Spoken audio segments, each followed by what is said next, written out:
다윗은 이새의 막내 아들이었죠. 이새의 막내 아들이었고, 그럼에도 불구하고 사울의 하나님의 명령을 받은 사울이 다윗에게 이제 기름을 부어서 이제 왕이 되게 됩니다. 그 왕이 된 다윗은 대관식은 안 했지만 이제 골리앗을 이기게 되죠. 그리고 왕인 사울의 사위가 이제 됩니다. 너무 잘 나갔죠. 세상적으로 너무 잘 나가다가 너무 잘 나가는 것이 문제가 돼서 사울의 미움을 받아서 도망을 하게 됩니다. 그래서 이 22장 그 전에 보면요, 다윗이 사울을 피해 도망을 하는데 어디까지 도망하냐면요, 여기 보면은 가드로 도망갔다고 나옵니다. 가드 땅까지 도망갔다. 그 21장 12절을 한번 보면은요, 다윗이 이 말을 그의 마음에 두고 가드왕 아기스를 심히 두려워하여 그들 앞에서 그의 행동을 변하여 미친 채하고 대문짝에 그적거리며 침을 수염에 흘리매 아기스가 그의 신하에게 이르되 너희도 보거니와 이 사람이 미치광이로다. 어찌하여 그를 내게로 데려왔느냐, 이런 말을 합니다. 이제 다윗이 사울을 피해 도망가다 이제 가드 땅까지 갔다는 거예요. 그 블레셋의 가드. 자, 가드 하면은 누가 생각나냐면 그 가드의 그 용병 골리앗이 생각나죠. 사울이 죽이려고 하니까 자신의 고향인 그 이스라엘을 떠날 수밖에 없었고, 결국 자기가 골리앗을 죽였고 자기가 블레셋 사람들을 죽인 그 블레셋 동네 한 중심으로 도망갔다는 겁니다. 그러니까 이제 여길 가도 죽는 거고 저길 가도 죽는 거예요. 이스라엘에 있어도 사울이 자기를 죽이려고 하는 거고, 자기가 죽였던 그 적국인 그 가드 땅에 가도 이제 죽을 각오라고 가는데, 살려면 어떻게 해야 됩니까? 살려면은 미친 척을 하는 거예요. 미친 척을 해가지고 겨우 목숨을 부지했는데, 이 가드 땅에서도 미친 사람으로 취급받아서 미쳤으니까 이제 우리에게 도움되지도 않는 아무 쓸모없는 사람이구나 하고 평가해서 쫓아내버립니다. 쫓아내가지고 다시 도망온 게 굴이에요. 동굴로 완전히 들어온 겁니다. 그러니까 이게 완전히 이 하나님의 사자로 하나님의 기름 부음을 받은 왕이었던 이 다윗, 잘 나갔던 다윗이 동굴 인생으로 이제 전락하게 되는 겁니다. 그러면서 이 다윗에게 온 사람들이, 처음에는 형제들이 왔죠. 가족들이 다 왔어요. 예.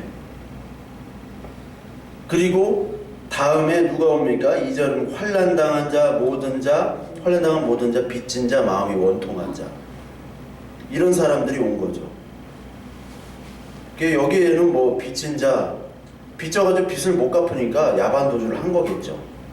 마음이 원통한 자, 이 세상에 원통한 일이 있어가지고 법에 호소도 못하고 그런 일들이 있는 사람들도 있는 반면에 뭐 지명수배자도 있을 테고, 인생의 나락으로 떨어졌던 인생 그 막장 인생들 다 여기 모였어요. 막장 인생들이.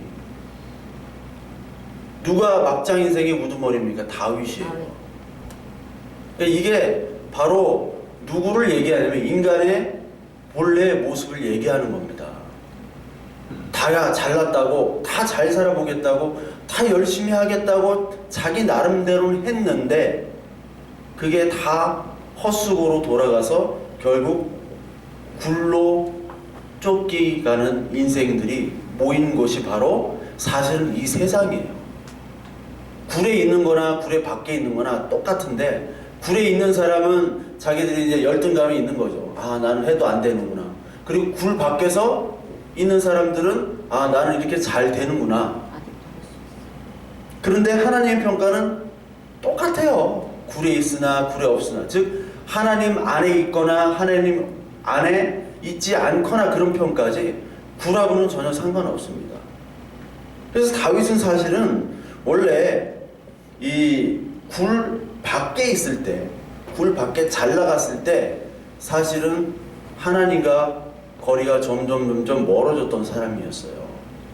처음에 다윗이 기름 부음을 받기 전에, 그리고 골리앗을 이기기 전에는 어떤 사람이었습니까? 골리앗을 물리치기 전에 다윗이 한 고백이 뭐죠? 성경을 잘 안 읽어서 여러분 모르죠. 다윗이 막 분노했잖아요. 막 블레셋 그 골리앗이 막 하나님을 조롱하고. 근데 이 다윗이 뭐라고 했냐면, 내가 양을 칠 때 곰과 사자들 내가 다 때려 죽였다. 그것처럼 하나님이 양을 보호하시고 나를 보호하셨던 것처럼 하나님이 나를 보호하실 테니까 내가 블레셋인 그 용병 대장인 골리앗을 내가 이길 것이다. 하나님이 보호하시니까. 거기에 어떤 뭐 오만함도, 어떤 거만함도, 어떤 뭐 뻥튀기 된 어떤 과장한 것도 아니라 순수한 고백이에요. 순수한 고백. 왜? 그게 다윗의 뭐 속된 말로 영성입니다. 그게 그 순수한, 하나님과 오직 하나님이, 내가 아무것도 없어도 하나님이 지켜주신다, 하나님이 이루어 주실 것이다 라는 고백이 어디로부터 나왔냐면 그의 생활 속에 나왔다는 거예요. 곰과 사자를 생활 속에 있었습니다. 그런데 이랬던 소년 다윗이 골리앗을 이기니까 어떤 칭찬을 받아요? 사울이 죽인 자는 천천히고 다윗이 죽인 자는 만만이다. 이제 뭐가 되냐면 사울보다 더 뛰어난 용사가 됩니다. 이미 그 전에 다윗이 기름 부음을 받았잖아요. 근데 이게 뭔지를 몰랐어요. 다윗은 이게 뭐 실제로 기름을 붓는 겁니다. 올리브유 있죠? 여러분, 올리브유를 짜가지고 이렇게 머리에다 붓는 거예요. 부어가지고 있는데 이게 어떤 의미인지는 모르는 거죠. 다윗이 정말 내가 왕이야? 왕이 되는 거야? 가족들도 다 인정을 안 했어요. 무슨 네가 왕이야? 지금 양치는데. 그 맨 막내 아들, 8번째 아들인데.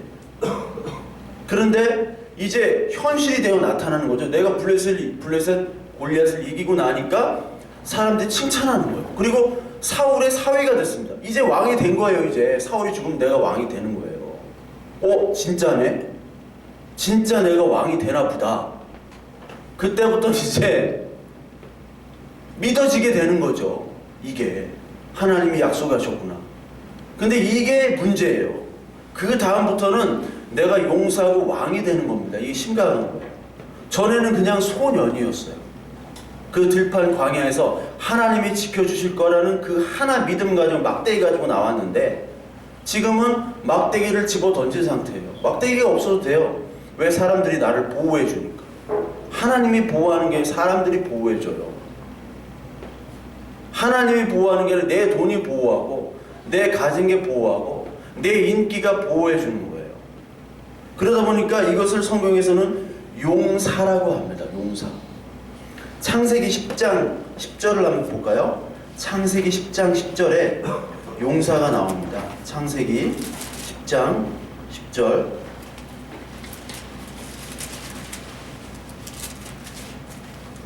10장 10절에 10장 9절 8절부터 봅시다. 8절. 창세기 10장 8절 같이 읽을게요. 구스가 또 니므롯을 낳았으니 그는 세상의 첫 용사라. 그가 여호와 앞에서 용감한 사냥꾼이 되었으므로 속담에 이르기를 아무는 여호와 앞에 니므롯같이 용감한 사냥꾼이로다 하더라. 그의 나라는 시날 땅의 바벨과 에렉과 악갓과 갈레에서 시작되었으며 그가 그 땅으로 아수르로 나아가는 니느웨와 르호보딜과 갈라와 및 니느웨와 갈라 사이에 레센을 건설하였으니 이는 큰 성읍이라. 여기서 처음 용사가 나옵니다. 용사가 니므롯이에요. 용감한 사냥꾼입니다. 그의 나라는 어느 나라예요? 바벨, 시날. 여러분 그 계시록에 보면은 바벨이 망했도다 이렇게 나와요. 네, 바벨로나. 그 바벨론이라는 거는 그 하나님을 대적하는 그 세상 나라를 얘기하는 거죠. 바벨론이라는 게. 즉 바벨론은 누구의 땅이냐면 용사의 땅이에요. 이 세상은 누구를 기억합니까? 영웅을 기억하잖아요. 영웅을 만드는 거예요. 나도 저런 사람처럼 이름을 내고 싶다. 그래서 바벨탑이 이름을 내자 그거잖아요. 이름을 내자 하는 걸 하나님이 흩어버렸잖아요. 이름을 내려고 하는, 우리의 이름을 내려고 하는 게 이 세상이에요. 하나님의 이름은 상관이 없습니다. 그 이름을 잘 내는 사람이 바로 여기 나오는 니므롯 용사예요. 그 용사들은 뭐를 만드냐면 여기 나오는 것처럼 도시를 건설합니다. 성읍을 건설합니다. 여러분, 우리가 사실 서울 같은데 강남 그 고층 빌딩 보면은 좋죠. 정말 거기 용사들이 다 모여 있으니까. 서울 강남에 용사들이 다 모여 있잖아요. 그 용사들 밑에 빌부터 먹는 사람들이 쭈쭈쭈쭈 다 있어요. 그 사람들이 술도 팔고 뭐 옷도 팔고 뭐도 팔고 다 팔잖아요. 그 사람들이 용사니까. 그들이 소비해주지 않으면 살 수가 없는 사람들이 다 붙어 있어요. 그런데 광야를 한번 가보세요. 이 이스라엘 백성들이 지금 어디에 있다가 탈출한 거예요? 애굽에 있다가 간 거잖아요. 애굽은 용사의 땅이고 도시의 땅입니다. 용사들이 대접받는 거예요. 용사의 최정점은 바로죠. 근데 그들을 바라온 밑에서 겨우 먹고 살던 사람이에요. 흙먼지 같은. 그런 사람들이 떠나서 어디를 가면 광야 아무것도 없는 데로 가는 거예요. 그게 바로 구원입니다. 그게 구원이에요. 그러니까 다윗이 원래는 이 광야에서 하나님과 교제를 하면서 양을 쳤다고요. 곰과 사자를 물리치면서. 거기서는 그 시절 때 다윗은 이 시편의 모든 그 대부분의 시들을 썼어요. 왜? 시상이 막 떠오르거든. 그리고 다윗이 원래 악기 연주자잖아요. 하프 연주자잖아요. 그래서 사울이 불러다가 사울이 잠을 못 잤어. 불면증. 수면제를 먹어도 안 되고 막 그래가지고 이 다윗을 불러다가 하프를 타게 했잖아요. 그러니까 잠을 잘 자고 그 정도로 연주를 잘했어요. 어떻게 그럴 수 있었느냐? 시골 살아서 그래요. 광야 살아서. 그때는 하나님의 주시는 그 영감과 감사함과 아무것도 없지만 그랬던 다윗이 용사가 되고 나서는 이제 하나님과 멀어지기 시작하는 겁니다. 그래서 여기 보면은 용사가 난 후에 이제 가드 사람을 두려워해요. 블레셋을 두려워하지 않았던 다윗이 여기 우리 읽었을 때 가드와 아기스라고 나오죠. 기적의 이름 같잖아. 하기스. 아기스를 두려워했다고 해요. 왜? 하나님으로부터 관계가 멀어지면 두려워지는 겁니다. 내가 가진 게 없으면 두려워지는 거예요. 하나님을 가졌음에도 불구하고 하나님으로부터 받는 공급된 그 신앙의 힘들을 잃어버리면 하나님을 보는 것이 아니라 내 주변 것, 내 안에 있는 것들을 보기 때문에 두려워지는 것이죠. 다시 그 방향으로 갔던 그 다윗이 하나님은 그 다윗을 정말 사랑하셔서 이제 너는 용서가 아니야. 너는 아무것도 아니야. 다시 돌로 들어가. 다시 돌이 있는 자연으로 들어가. 시골은 돌이 있는데 이 도시는 돌이 없잖아요. 가공된 돌만 있잖아요. 가공된 돌. 그 신명기에 하나님께서 너희들 이제 구원한 후에 제단을 만들으라고 했는데 그 제단을 돌로 다듬지 않은 돌로 제단을 만들으라고. 이 얘기는 뭐냐면 돌이라는 게 뭐를 상징한다고 그랬어요? 돌. 돌. 뭐를 상징한다고 그랬어요? 예수 그리스도를 상징한다고 그랬잖아요. 산돌. 베드로전서에 배웠잖아요. 산돌. 그래서 흰돌. 흰돌은 있고 검은 돌은 없다고 그랬잖아요. 흰돌 교회는 있고. 기억나죠? 돌로 만들어진 동굴로 보내는 거예요. 다윗을. 그 동굴이 어디 있어요? 도시에는 없잖아요. 도시에는 터널이 있지 동굴이 아니야. 그건 가공된 돌로 만들어졌죠. 가공되지 않은 진짜 예수 그리스도를 만나러 굴로 하나님은 보내시는 거예요. 왜냐하면 다윗을 살리기 위해서. 그래서 살리기 위해서 다윗을 보내서 이 아둘람이라는 곳에서 그 정말 그지 같은 인생들하고 만나게 해서 같이 하나님의 나라를 세워가는 것을 보여주고 있는 게 사무엘이에요. 사무엘. 다윗이 뭐 물리치고 왕이 되고 그래서 우리가 교훈을 얻고 뭐 물리치고 해서 뭐예요? 우리 성락이 형제가 얘기했잖아요. 뭐 우리 하면 할수록 이게 더 뭐 열심히 해보려고 그랬더니 이게 불평불만 서로 싸우고 네가 잘못했느니 네가 이렇게 하자고 그래 맨날 이렇게 싸우는 것이 바로 우리 인간의 모습인데, 다윗이 뭘 잘하고 못하고 뭘 이렇게 해서 교훈을 얻고 우리가 이렇게 하면 다윗처럼 하지 말고 다윗처럼 해야 되고 이것이 아니라 하나님이 그 용사됐던 다윗을 다시 소년으로 만들게 하는 과정, 그래서 하나님 나라가 세워지는 것을 얘기하는 것이 바로 사무엘입니다. 그래서 다윗이 이 아둘람 굴에 있을 때 뭐를 짓냐면 시를 짓는데, 시편 57편을 한번 볼까요? 시편 57편에 보면은 굴에, 아둘람 굴에 피해 있을 때 지은 시입니다. 시편 57편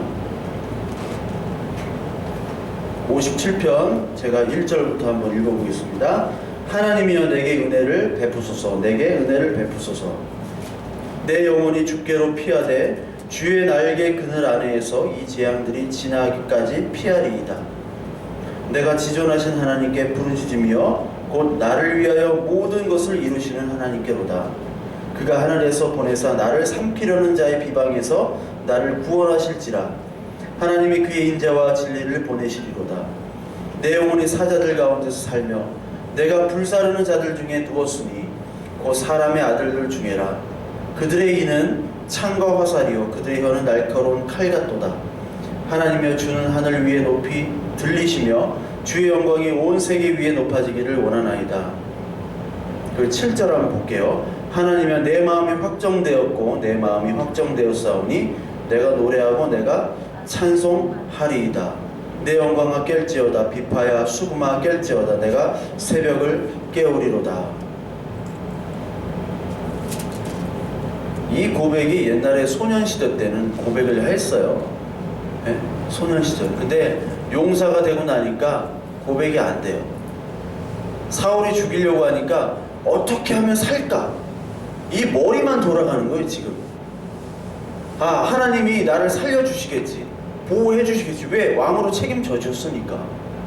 근데 그런 믿음이 없어지고 이제 그 가드로 갈 때 그 다윗이 뭐라고 얘기하냐면 가드로 가면 내가 살겠다라는 머리로 판단하는 거예요. 다윗이 하나님과의 관계 속에서 판단하는 것이 아니라, 왜? 여기 있다가 죽으니까 어떻게든지 내가 블레셋 다 죽인 그 나라지만 미친 척이라도 해가지고 내가 목숨을 부지하면은, 그래서 내가 훗날을 도모해야겠다.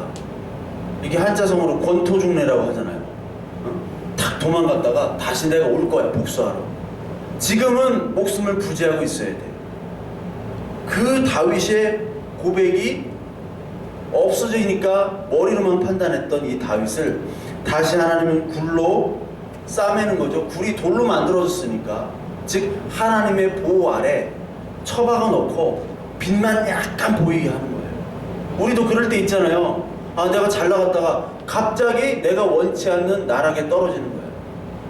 막 주식에 실패하기도 하고, 하나님 믿습니다, 내가 믿습니다, 내가 될 줄을 믿습니다 하고 주식 막 했다가 뭐 땅 투자했다가 다 날라가고, 이런 사람 되게 많습니다. 왜? 하나님을 하겠다고 한 거예요, 그 사람들도 다. 그런데 다 망해가지고 꼼짝도 못하게 방구석에 처박혀 놓는 그런 인생들이 많다니까요. 방구석이 아무것도 못하게, 또 거기다 병까지 걸려. 병 걸리면 사람 다 떠나. 이게 설상가상이에요. 누가 병 걸리면 내가 건강하지 못하고 돈 잃으면 친구가 떠나고요. 그럼 또 병이 찾아오고요. 또 계속해서 안 좋은 것들이 쌓입니다. 또 돈을 벌거나 좋은 일이 생기면 계속 좋은 일이 붙어요. 뭐 사기꾼도 붙지만, 똥파리들도 붙지만 좋은 일이 붙습니다. 그렇게 하나님이 낮추시고 계시는 거예요. 왜? 뭐를 위해서? 너 옛날에 소년일 때 이런 고백했잖아. 야, 너 나만 바라보고 곰하고 사자 내쫓으면서 양이랑 풀이랑 꽃이랑 하늘을 보면서 시를 외쳤잖아. 찬송을 했잖아. 근데 너 지금 찬송을 안 하네? 너 기도를 안 하네? 그래서 하나님이 여기 굴에서 처박아 놓으니까 이제 다시 나오는 거예요. 57장부터. 그래서 나중에는 원래 이게 찬양 사역자잖아, 다윗이. 찬양 사역자인데 찬양을 못했어요, 도망다니느라. 하나님 어떻게 찬양해요? 내가 하나님 왕으로 세웠는데 이게 뭐 맨날 도망다니고 뭐예요? 사위 죽이려고 하는 왕이 뭐 어딨어요? 응? 내가 옛날에 잘 나갔는데 블레셋 골리앗도 다 이겼는데 찬양을 안 하다가 이제 다 손발 다 잘리니까 이제 7절 하나님의 내 마음이 확정되고 그 전까지 확정을 못했어요. 결정을 못했어요. 이게 맞는 건지 이게 하나님 정말 나를 보호하시는 건지 뭔지 응? 막 불만 있고 내가 찬양을 할 이유도 없고 이제는 그랬다가 다시 마음이 확정되었으니 내가 노래하고 내가 찬송하리이다. 저 여러분들도 그럴 때가 있죠. 당연히 뭐 어제 뭐 작업하면서 이거 해야 되나? 응? 이거 막 추워가지고 해야 되나? 뭐 배만 고프고 뭐 되는 건 없고 춥기만 하고. 응? 대관형이라고 있어요. 그 대관형만 안 만났어요. 그 형을 만나서 하나님의 인도인 줄 알았더니 그 형이 먹고 튀었어. 뭐 내가 그 형님 이제 또 보시진 않겠지 이 방송을. 예. 데려가가지고 내가 돈 써가면서 막 이렇게 하고 연락이 안 돼. 그 다음부터. 예? 하나님의 인도인 줄 알았더니 하나님의 인도가 아닌 것처럼 결과가 나올 때가 부지기수예요. 우리는 그렇잖아요. 그럼 우리는 뭐 원망과 불평만 했는데 내가 열심히 했는데 딴 놈은 나보다 더 안 했는데 안 돼. 다 됐어. 근데 나는 정말 열심히 하고 걔보다는 훨씬 낫거든. 근데 이 모양이 이꼬라지야. 다윗이 그런 모양이고 여기 모인 400명이 다 그런 사람들이었어요. 그래서 굴 속에서 뭐 화장실 막 똥냄새가 나고 다 그렇잖아. 그랬던 사람들이 하나님은 인도해가지고 이 고백을 사실 얻어내십니다. 이 고백을 얻어내신 다음에 이제 굴에서 나와서 다윗 왕국의 건설에 결국 공신들이 되잖아요. 그 다윗 왕국은 세상 왕국이 아니라 우리 하나님 나라를 얘기하는 거잖아요. 즉 우리는 하나님 나라로 갈 때까지의 이런 과정들을 겪고 너희들은 결국 입술에서 어떠한 경우에든지 하나님의 인도하심에 찬송하고 여기 노래하는 사람으로 만들어질 거야. 너는 못하지만 내가 만들어 놓을 거야 라는 거를 얘기하는 것이 성경 전체예요. 성경 전체. 그러니까 율법은 하지마 그거죠. 하지마 이거 하지마 저거 하지마. 그런데 은혜는 네가 그게 안 되도록 내가 해줄게. 그거예요. 은혜는 내가 해줄게. 네가 안 되더라도 내가 용서해 줄게. 그리고 네가 죄로 빠지지 않도록 내가 막아줄게. 그거예요. 율법을 하지 마잖아요. 이슬람국 얼마나 불편해요. 맨날 해야 돼. 뭘 자꾸 막 사이렌 나와요. 이스라엘에 가면은 그때는 기도해야 돼. 종교 경찰도 있고. 그게 통제잖아요. 통제. 하나님과의 관계 속에서는 하나님의 은혜가 들어온 후에 우리의 인격과 인격으로 대해주시는 하나님이시잖아요. 아멘. 인격과 인격으로. 통제가 아니라. 그거를 복음은 얘기하고 있어요.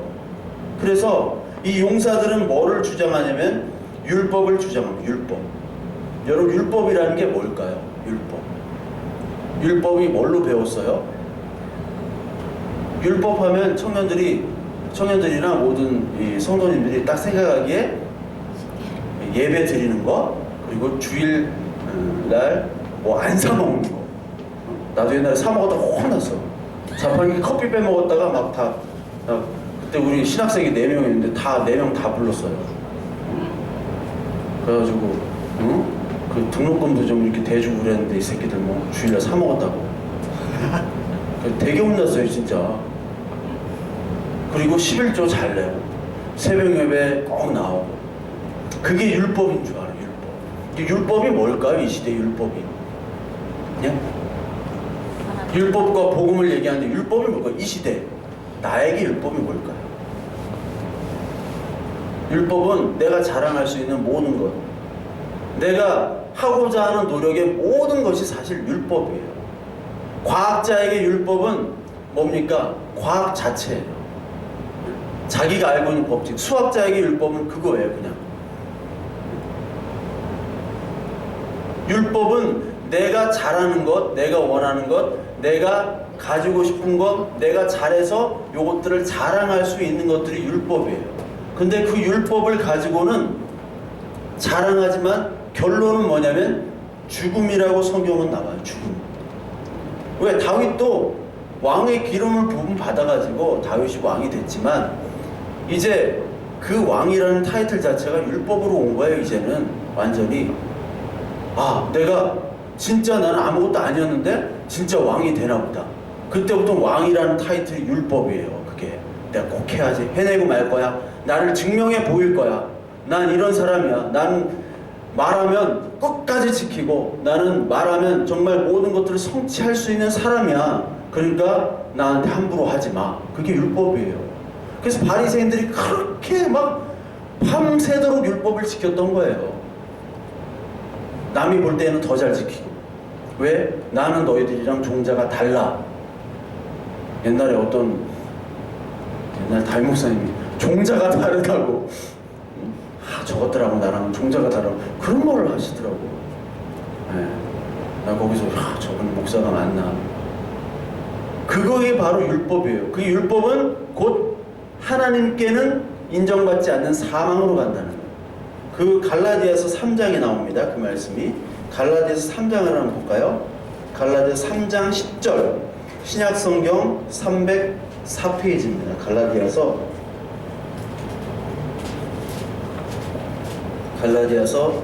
3장 10절입니다.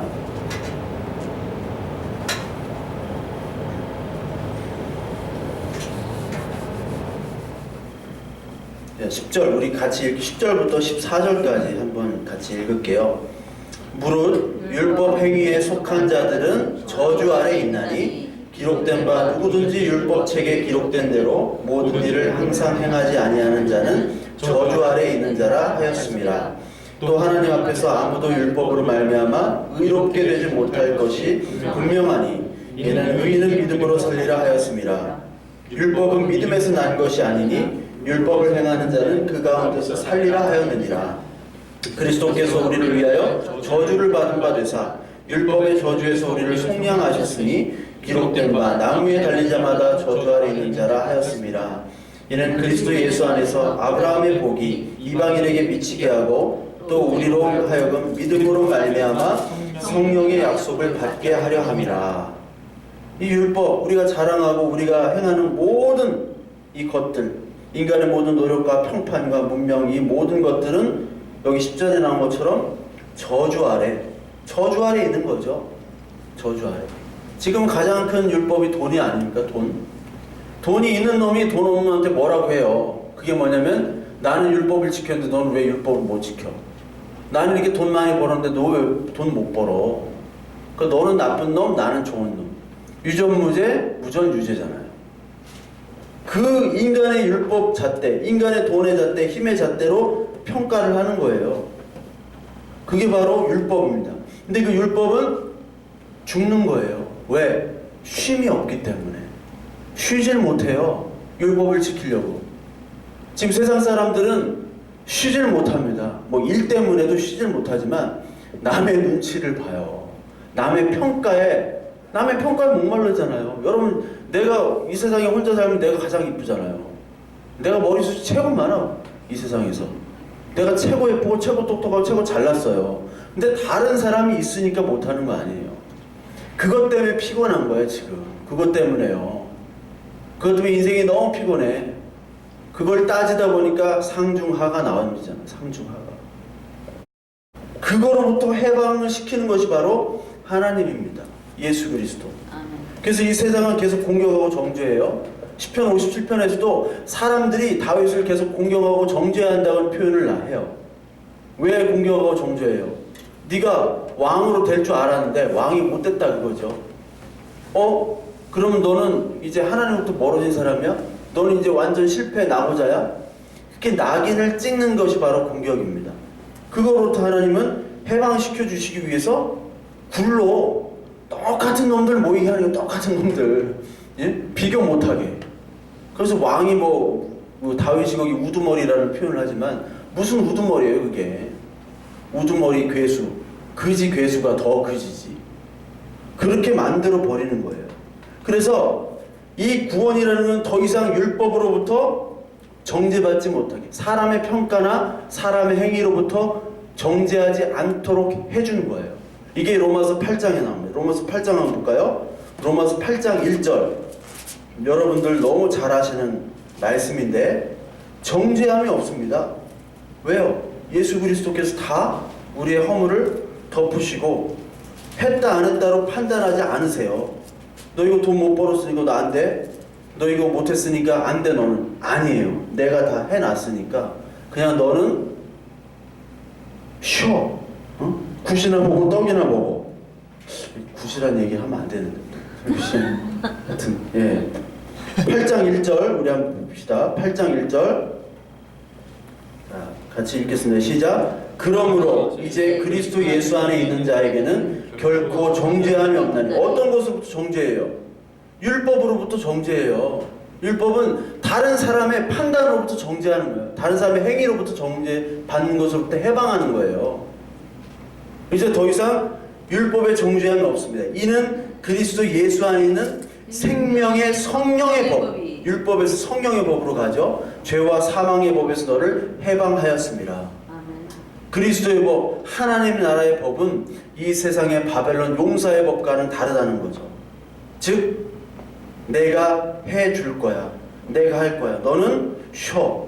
단 너는 용사가 아님을 네 스스로 고백해. 그거죠.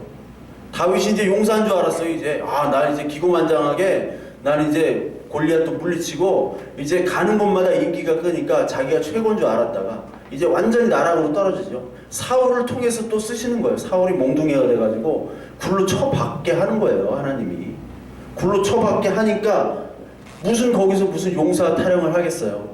난 용사도 아니고 뭣도 아니고 그냥 죽었으면 좋겠고. 그런 인물들 투성이에요. 여기 나오면은 그런 인물도 투성이야. 완전히 쉬게 만드는 거예요. 에너지는 있는데 쉬고 싶지 않고 열심히 율법을 향해 내가 달려가고 싶은데 하나님이 완전히 병신을 만들어가지고 못하게 하는 거예요. 못하게. 나가면 죽거든. 사울한테. 가드로 가서도 쫓겨나거든. 어디 갈 곳이 없어요. 굴밖에. 그런 사람들이 누구 또 있어요. 엘리야라고 또 있죠. 엘리야가 그 바알과 아세라 850명을 다 물리쳤잖아요. 대결을 해가지고 어떤 게 진짜 신인지 어떤 게 진짜 하나님인지 보자 해가지고 이겨가지고 그 사람을 다 물리치고 나서 용사가 됐죠. 얼마나 그 카타르시스가 있겠어요. 진짜 나는 하나님으로부터 받은 선지자구나. 내가 최고 선지자야. 그래서 그 신약 성경에 보면 모세와 엘리야가 항상 나오잖아요. 신약에서 구약에서 가장 위대한 인물 아브라함, 그리고 모세, 다윗, 엘리야. 이 4명이에요. 엘리야. 나는 헤어스타일 같은 엘리사도 좀 이렇게 끼워주면 좋은데. 예? 예. 신약에는 바울이 있어요. 나랑 헤어스타일 같은. 예. 그 엘리야가 어떻게 했냐면 그 아세라가 아니라 누구죠? 이세벨이 너 죽이겠다 하니까 바로 도망가잖아요. 거기서 폭로가 되는 거예요. 너 용사 아님을 폭로시키는 거예요. 하나님이. 다윗도 나는 용사고 용감한 사람인 줄 알았는데 이제 사울이 딱 죽이려고 하니까 바로 도망가잖아요. 무서워가지고. 너 용사 아니야. 너 아무것도 아니거든. 나 없으면 내가 보호해주지 않으면 아무것도 아니야. 옛날에 소년 때 어렸을 때지만 소년 때 그 기계 하나님이 주시는 그 믿음 안에서의 그 멋있는 그 담대함이 다 사라지고 이제 다 도망가잖아요. 엘리야도 마찬가지예요. 그때까지는 멋있었어. 이 850명 이길 때는 멋있었어. 근데 갑자기 찌질이로 변하는 거예요. 그래서 하나님 나 죽여주세요. 동굴로 하나님이 인도한 거예요. 이 엘리야를.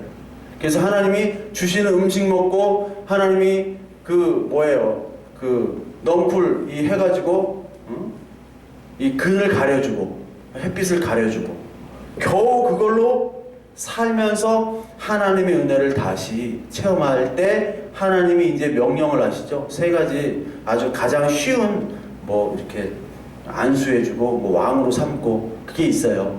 그 임무를 간단히 주고 그 엘리야를 살리시는 거예요. 그게 엘리야에게는 바로 이 굴이었습니다. 굴. 즉 출애굽 노예 시절에도 쉼이 없었어요. 그러나 거기는 도시였죠. 광야로 간 후에야 이제 이스라엘 백성들은 진짜 하나님과의 만남 속에서 쉼이 있는 거예요. 쉼이. 우리가 용사로 살려고 이 율법 안에서 이 세상에서 살려고 하면은 쉼이 절대로 없습니다. 언제 쉼이 있느냐? 굴로 들어가야 돼요. 들어갔다가 이제 거기서 이제 있는 게 아니라 다시 하나님이 부르십니다. 아멘. 부르세요. 이제 너 용사로 만들게 하는 게 아니라 다시 불러가지고 세상은 다시 밑바닥으로 쳐박았다가 다시 용사로 부르는 거예요. 세상은. 그렇죠. 우리는 용사인 줄 알았다가 나 용사가 아니구나. 나는 아무것도 아니구나. 나땡이구나. 할 때 다시 끄집어서 부르셔서 너는 아무것도 아니지만 나는 모든 것을 다 주관하는 하나님이야. 그걸 찬양하고 찬송하는 다윗으로 만들도록 우리 교회를 부르신 거고요. 우리 아들람 교회를 부르신 겁니다. 아멘. 그래서 쉼이 있어야 돼요. 우리에게 그 쉼, 하나님과의만의 쉼. 아멘. 그게 계시록 14장에 나옵니다. 계시록 14장 한번 볼까요? 계시록 14장 쉼이 나옵니다. 맨 마지막이니까 찾기 쉬우실 테니까 14장 13절 그게 복이고 그게 구원이고 그게 안식입니다. 14장 13절 또 내가 들으니 하늘에서 음성이 나서 이르되 기록하라. 지금 이후로 주 안에서 죽은 자들은 복이 있도다 하시매 성령이 이르시되 그러하다. 그들이 수고를 그치고 쉬리니 이는 그들의 행한 일이 따름이라 하시더라. 주 안에서 죽은 자들이 복이 있고 이게 맨날 저기 하는 말 아니에요. 그 장례식장에서 최진실 그 묘에 이 딱 묘비 돌에 이 계시록 14장 13절이 딱 있어요. 주 안에서 죽은 자는 복이 있도다 하시네. 다 알죠? 그 묘비 있는 거. 몰라요? 처음 듣는데. 연예계 소식이 너무 빠삭하게 있나. 성령이 이르시되 수고를 그치는 게 구원이에요. 수고. 어떤 수고? 아멘. 율법의 수고예요. 아멘. 그러니까 우리가 동굴로 가 있는 게 이제 야 좀 쉬어 임마. 아멘. 응? 좀 쉬어. 그거 율법 너만 너 잘 내려고 하지만 너 그거 했다가 너 다시 망한다. 너 죽는다. 너 그게 저주다. 다시 좀 쉬라고 하나님이 인도하시는 거예요. 아멘. 그걸 이제 나와서는 깨달아요. 그때까지는 우리가 못 깨달아요. 우리가 저나 여러분들은 나오면 그쪽까지 떨어졌다가 이제 나오면 이제 깨닫게 되는 겁니다. 저 여러분들이 지금 사실 지난주 공무원 한 명 왔는데 또 없어졌네. 다 나락으로 어떻게 보면은 다 나락으로 막 응? 떨어진 것 같아요. 우리들 다 얼마나 응? 이 사람들 응? 가지고 응? 딱 보면은 다 응? 한 가닥 할 것 같잖아. 근데 한 가닥 다 하고 있죠 지금. 예. 근데 지금 그 마음속에 다윗과 같은 동굴 안에 있잖아 지금. 언제나 내 동굴 밖에 나갈까? 언제나 좀 어떻게 내가 좀 잘 돼볼까? 안 나가고 싶어요? 안 나가고 싶으세요? 네, 좋습니다. 예, 예. 워낙 옛날에 잘 나가셔가지고 이제 좀 쉬고 싶으신데. 예. 요 쉴 때 하나님이 우리에게 주시는 메시지 있습니다. 그 메시지에 우리가 저나 여러분들이랑 귀를 계속 기울이셔야 돼요. 그럼 분명히 이제 너는 이제 용사 아니지만 나를 드러내는 전도자로 너를 만들 거야 하고 끄집어내세요. 끄집어내요. 그래서 우리가 돈은 없지만 하나님 일을 한다고 하면 돈이 생깁니다. 돈 있는 사람을 붙여주세요. 진짜 세상도 그런 얘기를 해요. 세상이 무슨 얘기를 하는지 알아요? 똑같이 얘기합니다. 여러분 돈 없고 백도 없고 건강도 없고 다 그렇죠. 그러나 여러분 열정만 가지세요.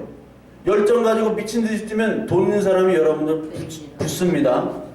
건강한 사람이 여러분 붙고요. 그럼 여러분 다 돼요. 세상이 그래요 진짜. 세상도 그렇습니다. 그런데 세상은 뭐를 만들기 위한 거예요? 아까 용사를 만들기 위한 거잖아요. 율법을 위한 거. 그런 우리 용사가 아니라 하나님 예수 그리스도만이 우리의 구원자람을 보여주시기 위해서 사람을 낚는 업으로 여러분들을, 저와 여러분들 끄집어내실 거예요. 올 지금까지 여기에 뭐 1년 넘게 있었지만 이번이 마지막이잖아요.